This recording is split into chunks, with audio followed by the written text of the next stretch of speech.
Trump के tariff के बाद चीन अब खुलकर अमेरिका के खिलाफ आक्रामक हो रहा है।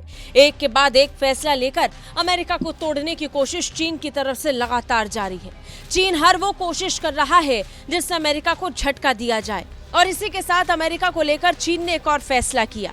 व्यापार संघर्षों के बीच चीन ने अपनी एयरलाइन से कहा है कि वो बोइंग कंपनी के विमानों की डिलीवरी को ना ले। बहुत जल्द बोइंग की तरफ से चीन को कुछ डिलीवरीज होनी थी।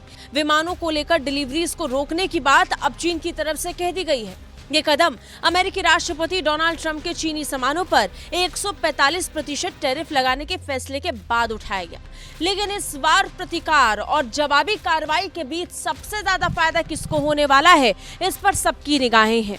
चीन के पड़ोसी मुल्क भारत को इससे क्या लाभ होगा, इस पर एक्सपर्ट्स अपनी अपनी राय दे रहे हैं। लेकिन फिलहाल बोइंग कंपनी के विमानों की डिलीवरी के रोके जाने के बाद फायदा भारत को हो सकता है। टाइम्स ऑफ इंडिया की रिपोर्ट के मुताबिक उम्मीद लगाई जा रही है कि चीन का अमेरिका के खिलाफ जाकर फैसला करना भारत के लिए फायदे से भरा हो सकता है। खासकर भारतीय एयरलाइंस को इससे अप्रत्याशित लाभ मिल सकता है।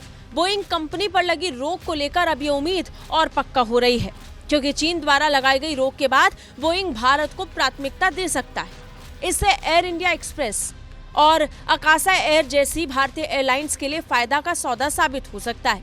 ये दोनों एयरलाइंस बोइंग 737 मैक्स विमानों के साथ अपने बेड़े का सक्रिय रूप से विस्तार कर रहे हैं। टाइम्स ऑफ इंडिया में छपी रिपोर्ट में सूत्रों का हवाला देकर बताया गया कि लगभग 100 बोइंग 737 मैक्स और 11 बोइंग 787 ड्रीम लाइनर विमान जो चीनी वाहकों को डिलीवरी के लिए निर्धारित थे, वो अब भारत में अन्य एयरलाइंस के लिए उपलब्ध हो सकते हैं। यानी चीन भले ही इन डिलीवरीज को रोक दे, लेकिन अमेरिका की बोइंग कंपनी द्वारा इन विमानों की डिलीवरी चीन को छोड़कर भारत को की जा सकती है। एयर इंडिया एक्सप्रेस को कथित तौर पर 2024 में 25 व्हाइट टेल बोइंग 737 मैक्स विमान मिले हैं और उसे और भी विमान मिलने की उम्मीद है। अकाशा एयर, जिसे विमानों को शामिल करने में देरी का सामना करना पड़ रहा है, वो भी अब तेजी से डिलीवरी की सुविधा प्राप्त कर सकती है, जिससे उसके पायलट्स की संख्या मौजूदा असंतुलन को दूर करने में मदद मिलेगी। बता दें, बोइंग की डिलीवरी पर रोक का फैसला चीन ने तब लिया था जब अमेरिका ने अमेरिकी सामानों पर 125% की जवाबी शुल्क की घोषणा की थी। इसके बाद ये नए शुल्क अमेरिकी निर्मित विमानों और भागों की लागत को दोगुना से भी ज्यादा कर रहे हैं।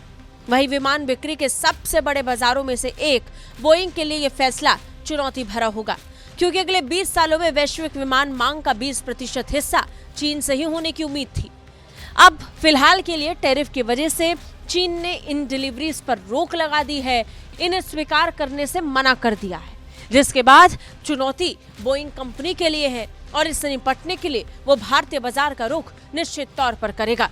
ब्यूरो रिपोर्ट, भारत तक।